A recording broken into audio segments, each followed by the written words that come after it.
Benicio del Toro. Benissimo.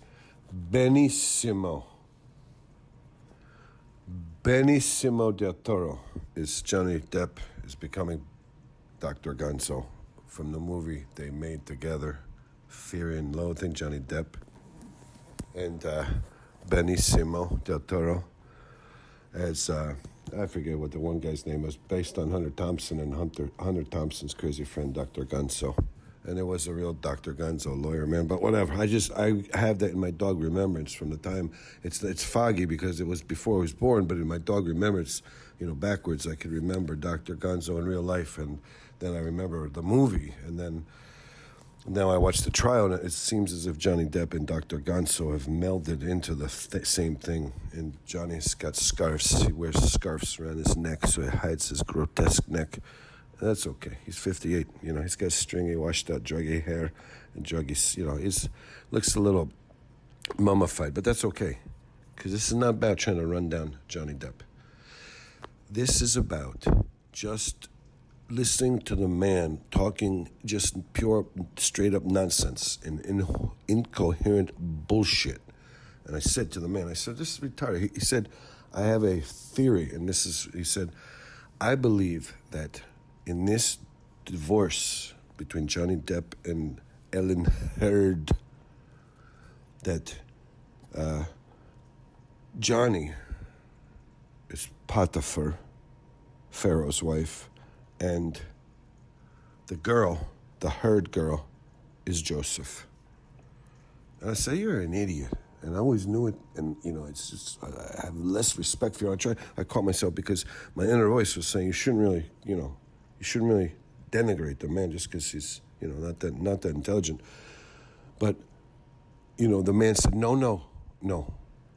Johnny Depp is Potiphar, and Ellen Heard is Joseph. And the man went on to say, because everybody thought, it looks like a terrible thing. Oh, it turns out it's a good thing, So Joseph the girl, everybody will say, she's a schemer. She chopped off a piece of Johnny's. She's a gold digger. She's like the Bobbit girl, but she got a pinky instead of what? But she's a gold digger and a bad apple, and she's a little crazy. She's manipulative, and she's she's not even that good looking.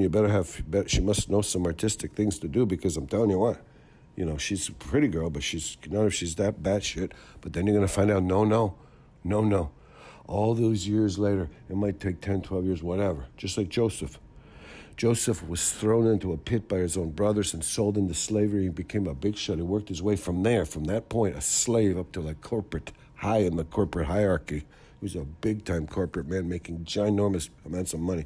And then he went, and then Potiphar, Pharaoh's wife, who was his main boss, she fell in love with him and tried to have sexual relations, and he refused because he had so much integrity.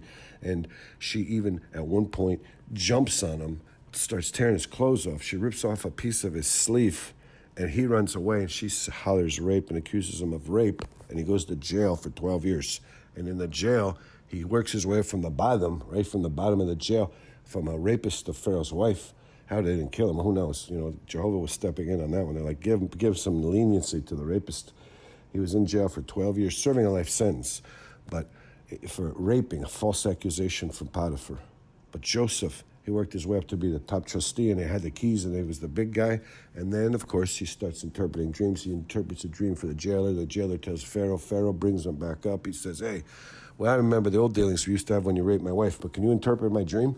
And he says, yeah, I can interpret your dream. And they talk about cows and ears of corns, and it comes out there's going to be a big famine. And then, so Joseph is rewarded, and he becomes even bigger than he was before. He becomes second only to Pharaoh himself. And that's going to be the Ellen Heard, Jennifer Heard girl, the Heard girl. She's going to be celebrating. Everybody's going to say, oh, we thought you were such a crazy girl. We thought you were the kind of person who might take a crap as a joke in somebody's bed. It would be a joke, and everybody wouldn't laugh. That's what we thought. And, I don't know. She's like a 7 and a 0.5, an 8, whatever. It doesn't matter. But she must have some tricks up her sleeve. As a dog, that's the only thing I can come up with. But I'm just saying, you want to say all these dirty, rotten things about her? she will be exalted in the future, and she will be just like Joseph, and she will go be back on top. And that Johnny Depp, you mark my words, he will be just like Potiphar. And, you know, I just told the man I thought the man's theory, while it was, better than I expected, and I had a consistent thread the whole way through, I just didn't get it. I just didn't see how the sex transfer of the man to the girl, whatever. The girl's playing the part of the boy. And he goes, don't you see that's just part of it? Because you always think it's so bad, but then it turns out to be so good. And that's what the life is that was for Joseph. It's so horrifyingly bad. It turns out to be so wonderfully, magnificently great. But you watch Potiphar. You remember what happened at the end to Potiphar. And then Johnny, you better be careful. Johnny, Dr. Gonzo, man, you better be careful. Potiphar.